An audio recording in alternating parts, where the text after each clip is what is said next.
Kansas Ag Report. I'm Ken Rogers. On this week's program, our monthly conversation with Dr. Roger McEowen for the Washburn School of Law. We'll also have features from Kansas Corn, Kansas Wheat, and the Kansas Farm Bureau, along with a weekly update from the Kansas Livestock Association and market information from Pinion. Kansas Ag Report brought to you in part by the Kansas Soybean Commission, the Soybean Checkoff, progress powered by Kansas farmers. Kansas Farm Bureau, a grassroots ag organization representing the state's farm and ranch families since 1919, kfb.org. And the Kansas Wheat Commission, lending in the adoption of profitable innovations from wheat, online at kswheat.com.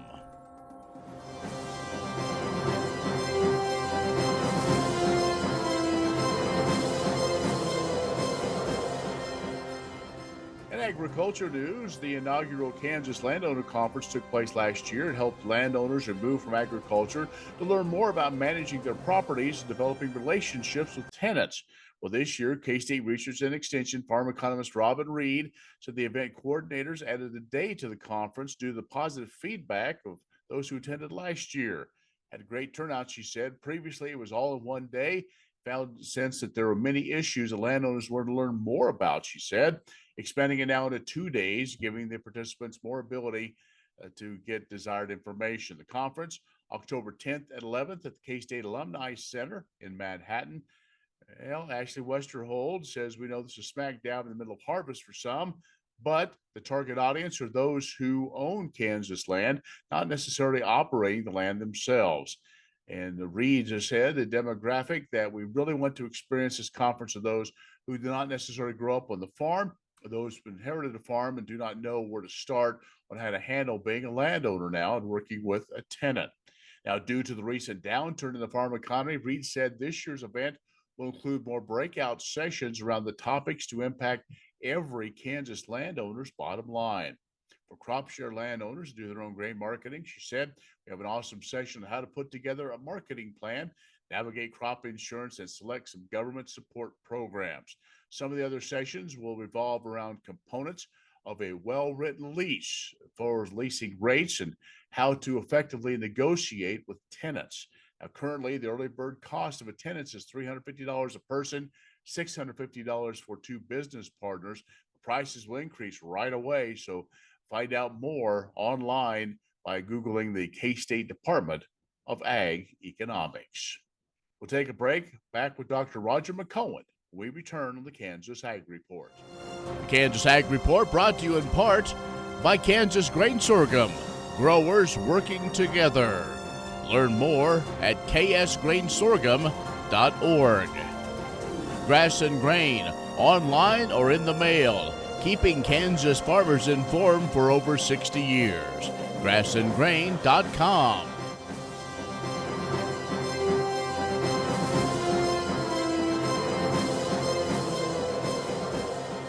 Time once again for our monthly conversation with Dr. Roger McEowen, Ag and Tax Law Specialist at the Washburn School of Law. Hi, Dr. McEowen. Good to be with you, Ken. Okay, so today we're going to talk about a case that involves Northwest Kansas situation in the Kansas Supreme Court. Property rights issue, ag nuisance. We're going to kind of get into that. There was a ruling that came out recently that the farmer said, hey, I'm not trespassing. Court said, well, yes, and they went through this whole system. So give us a background on this case and how we got to the state Supreme Court. Yeah, it's a big case, Ken. I think it's one of the most egregious ag nuisance cases I've ever seen in Kansas history that has gone to the appellate level and has reached the Kansas Supreme Court. But what happened here was that the defendant owned multiple farming operations, including a large-scale confinement hog operation, and he installed about 2 miles of pipeline in the road ditch right-of-way next to a public road to transport liquefied hog waste to spread on his crop fields down the road from the confinement animal facility. He didn't get the adjacent landowner's permission, and he didn't follow the applicable county permitting process and ignored the commissioners requesting the sheriff, who went out and told him, don't do this. He ignored all of that. And the liquefied hog manure, then he sprayed from a pivot irrigation system that had an end gun on it within 200 feet of a home of one of the plaintiffs. And those plaintiffs, who were also farmers, sued him for trespass and nuisance. And as I said, the spray from that pivot came real close to that house. And he lost at the trial court level and was hit with a total judgment just shy of $200,000. And the appellate court affirmed that, and he sought then review by the Kansas Supreme Court. So the Kansas Supreme Court then took it up, and then we got this ruling. So what all contributed to the way the Kansas Supreme Court ruled in? Well, the Kansas Supreme Court affirmed on all points. The trial court and the appellate court said both those courts got it right on every point. He claimed he was protected from the nuisance lawsuit by the Kansas right to farm law. But you have to be in compliance with state and federal laws to get the protection of the right to farm statute. And he wasn't. He had committed a trespass. The lower courts found that he was trespassing when he appropriated his neighbor's ditch rights by using that to put in a pipeline for his private purpose. Now, and that's a key point, Ken. In Kansas, landowners that own adjacent to a public road own the ditch, and they own the road subsurface, and it's subject to the public's easement for transportation over that road. And so the ditches, they can be used for a public purpose, such as to put in a cable, put in some type of utility line, telephone line, those types of things.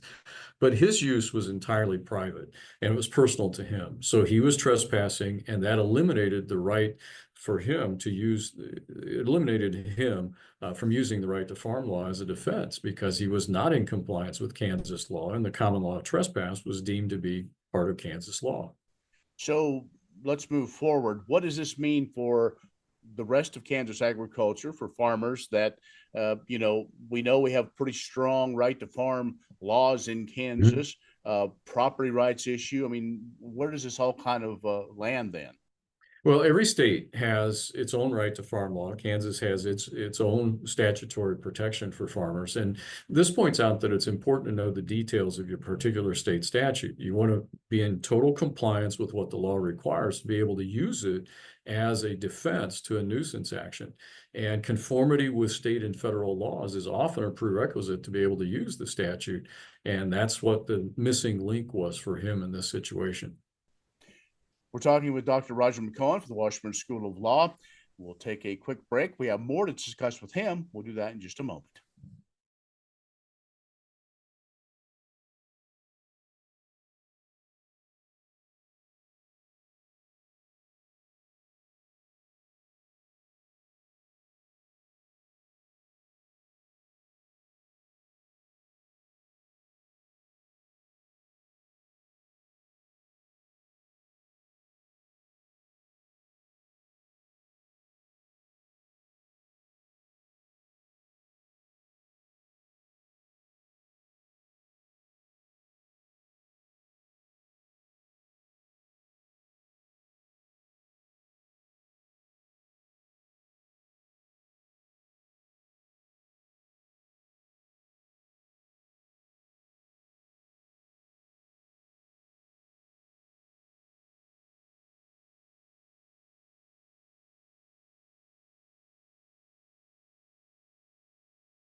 Kansas Ag Report brought to you in part by the Kansas Livestock Association, supporting members' business interests and meeting consumer demands.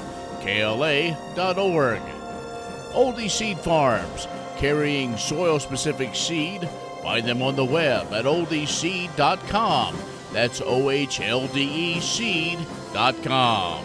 And Kansas Corn, building the future at kansascorn.com.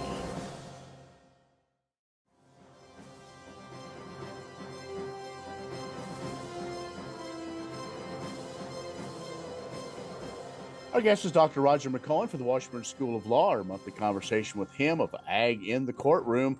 Dr. McEowen, up next, getting sued in another state. Now, some of us that live around the border is one thing, but in this world of basically borders that you can do business anywhere in the blink of an eye. Talk about that.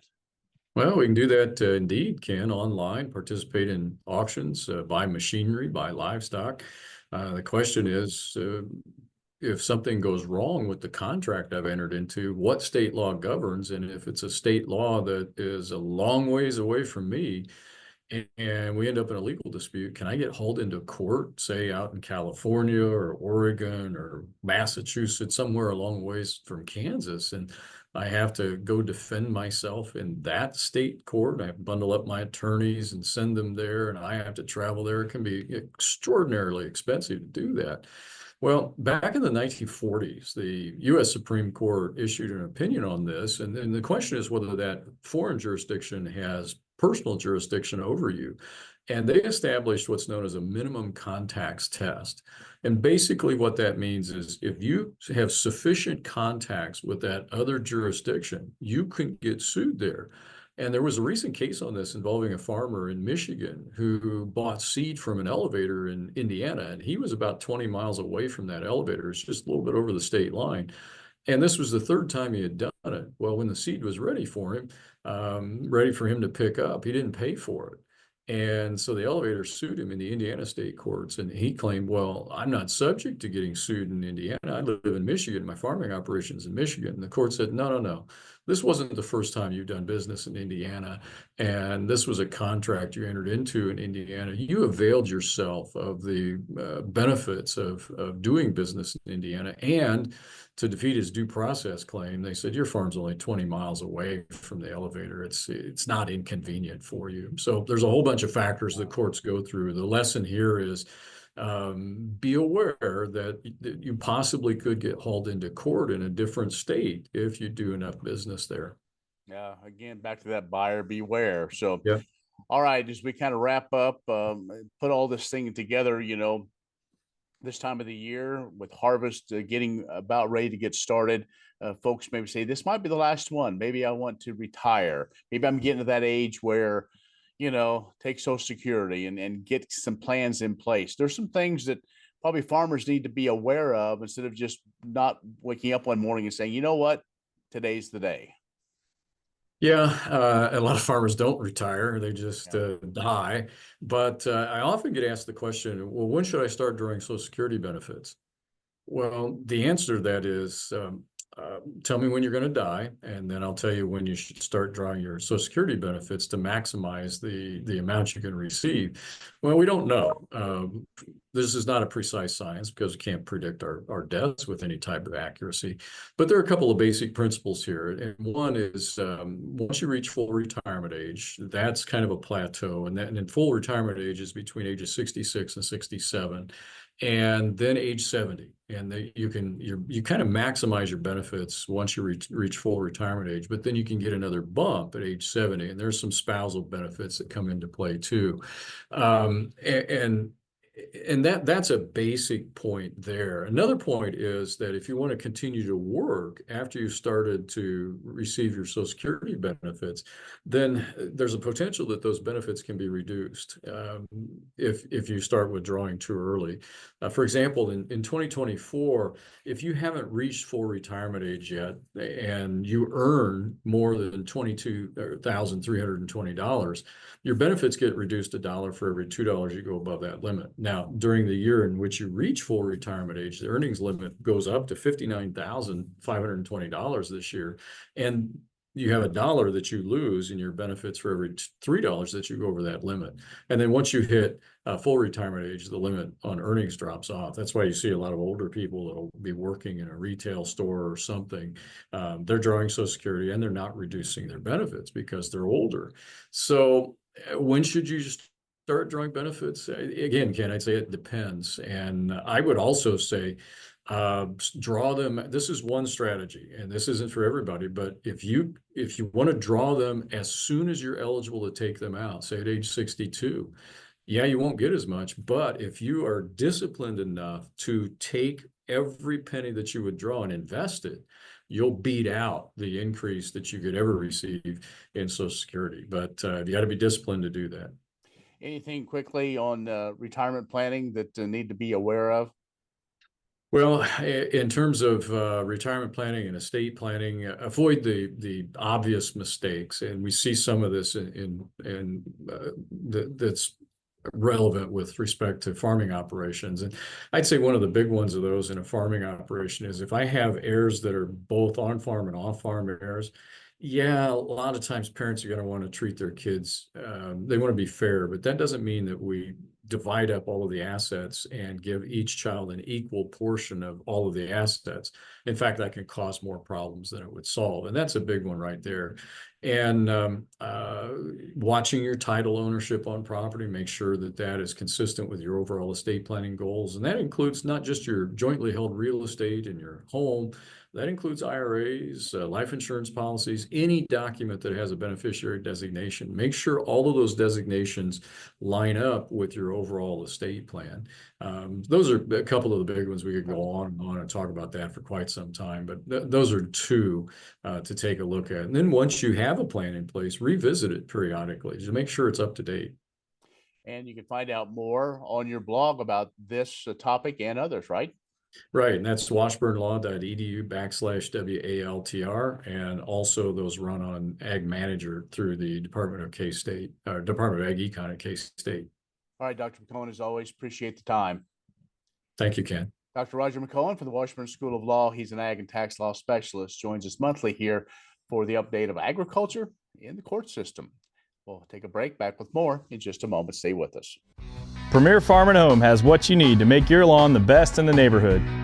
Hi, I'm Ken. We choose Premier Farm and Home for the professional look that we do ourselves. Feel free to stop in. You can also visit our website at heycow.com.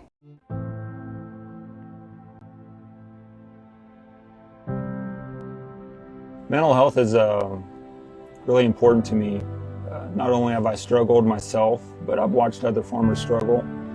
I saw my grandfather struggle from time to time, and we're out here for hours on end by ourselves, and it just lets our mind race, about what if, what about that, the sacrifices that we're making. My kids aren't seeing me, my wife's not seeing me, what am I missing out at home? And there's a lot of things that we can't control that we think we can control. I credit my wife a lot for me going and seeking help.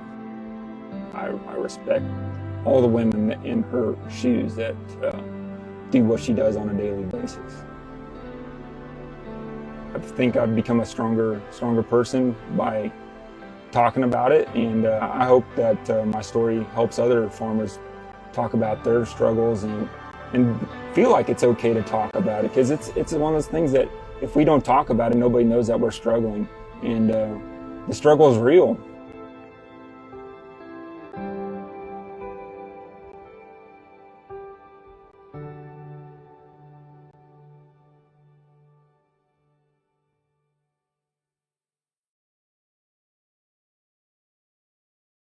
Imagine turning soybean oil, used cooking oils, and waste animal fats into fuel so amazing it drives U.S. jobs and our economy forward.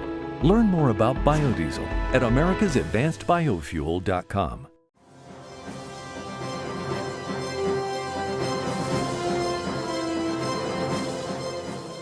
Long, long ago, in a land far, far away, bread wheat came into existence. Researchers are still unlocking the secrets of the wild relatives of that ancient wheat to improve modern-day varieties, and a collection of seeds housed on Kimball Avenue in Manhattan is key to this work. Vikram Gill and John Ropp with K-State's Wheat Genetics Resource Center sat down with Aaron Harries, Kansas Wheat Vice President of Research and Operations, on a recent episode of the Wheat on Your Mind podcast to share wheat's origin story and how the collection continues to provide valuable genetic resources for modern wheat breeding programs. "It's been a gold mine," Harries said. "You go treasure hunting in this collection that you've created here. A lot of the traits that we have for stripe rust, leaf rust, and viral traits all come from those wild wheat relatives, and that work is far from over." Learn more about wheat's origin story and K-State's Wheat Genetics Resource Center by listening to the full Wheats on Your Mind podcast episode at wheatsonyourmind.com. Many seed companies claim to offer the latest genetics, but how many have tested those genetics in soils just like yours? The Oldie Seed Know to Grow research program has fully tested the latest seed genetics in soils that are right in your neighborhood. The Oldie Seed Know to Grow program can recommend the best performing hybrids from technologies like Enlist, Extend, and LibertyLink that will optimize the yield and profit of every acre on your farm. Contact Oldie Seed today. The Young Farmers and Ranchers Discussion Meet challenges young Farm Bureau members to analyze agricultural issues and consider solutions that best meet the needs of the industry. The competition is designed to simulate a committee meeting where discussion and active participation are expected from each participant. Amy Schweizer from Wichita County will represent Kansas at the American Farm Bureau Federation Annual Convention in January. Amy currently works as a regional manager for ADM and is the former president of Wichita County Farm Bureau. She grew up working on the farm in Butler County before receiving degrees from Fort Hays State University and Kansas State University, where she was active in Collegiate Farm Bureau. Amy lives in Reno County with her husband Austin and enjoys spending time with her family, showing and raising goats, and making goat milk soap. Next time you see a beautiful field of corn, reach out and thank the farmers who work tirelessly to raise corn for livestock feed, renewable fuels, and exports to feed a growing world population. The farmers on the Kansas Corn Commission work for Kansas Corn with grower-funded checkoff dollars that support foreign and domestic market development, research, promotion, and education to expand opportunities for Kansas farmers. To learn more, visit kscorn.com. What if U.S. soybean meal were more than a commodity?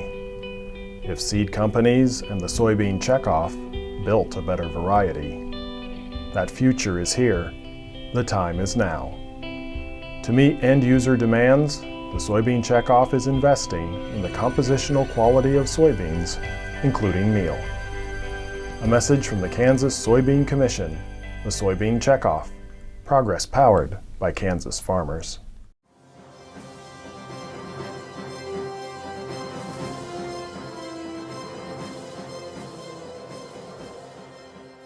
Applications are being accepted for the annual W.D. Farr Scholarship Program, established in 2007 by the National Cattlemen's Foundation. The program recognizes outstanding graduate students pursuing careers in meat science and animal agriculture. Two $15,000 scholarships will be awarded to students who are committed to the advancement of the beef industry and demonstrate superior achievement in academics and leadership. Graduate students must apply online by submitting a cover letter, curriculum vitae, a description of their goals and experience, a short essay, a statement of belief in the industry, a review of their graduate research, and 3 letters of recommendation. The deadline is September 20th. For more information or to apply, go to nationalcattlemen'sfoundation.org. Recipients will be recognized during CattleCon 2025, February 4th through the 6th in San Antonio, Texas. The scholarship honors the successful career of the late W.D. Farr, a third-generation rancher and banker from Colorado who was known for his extraordinary vision.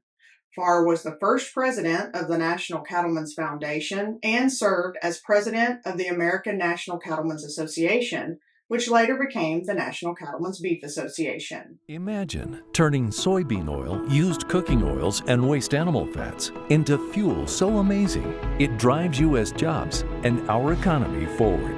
Learn more about biodiesel at americasadvancedbiofuel.com.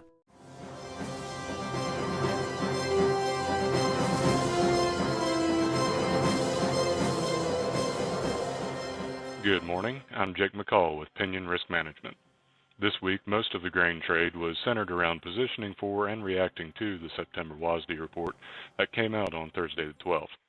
Getting into the numbers there, the headline will be that corn yield was raised from 183.1 bushels in August to 183.6, increasing by half a bushel where the trade was looking for a reduction down to 182.4. Keeping with the corn, U.S. harvested acreage was decreased slightly to 82.7 million acres, however still higher than the average trade guess of 82.65 million acres. This left projected new crop production at 15.186 billion bushels, up from 15.147 billion bushels in August, and the average trade guess at 15.076 billion bushels. On the soybean side, production numbers for yield and harvested acres were unchanged, though carryout was lowered from 0.56 billion bushels to 0.55 billion bushels as a result of slightly lower beginning stocks and slightly increased domestic food use. Wheat numbers were unchanged for the U.S. carryout, but raised slightly for the world carryout from 256.62 million tons to 257.22 million tons. Aside from the WASDE report, ethanol production continues to hold strong, setting a new high for daily production for this week of the year at 1.08 million barrels per day. Exports were less friendly for corn, coming in slightly under expectations last week, but with soybeans running near the top of trade guesses, recording sales of 1,474,000 tons for the week ending September 5th. On the livestock side, both feeder cattle and live cattle trade a wide range as they look for direction going forward. Cash trade for fat seems to be around unchanged, with significant narrowing of the gap between sales in the north and south. Lean hogs continue to a solid upward trend since bottoming in early July.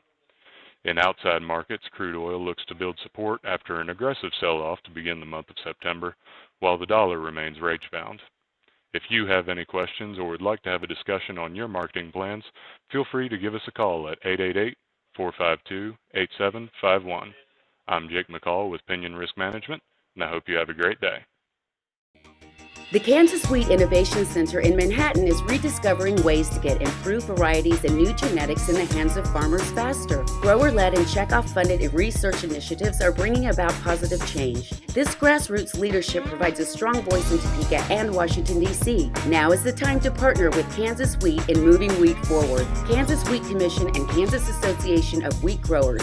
Farmers investing in their future and yours. Log on to rediscoverwheat.org.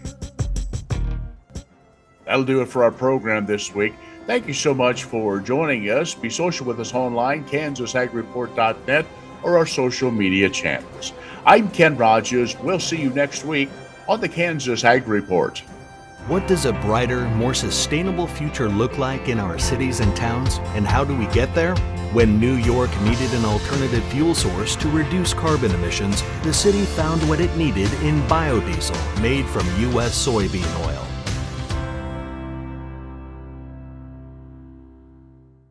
More farmers and ranchers than ever have chosen to be BQA certified.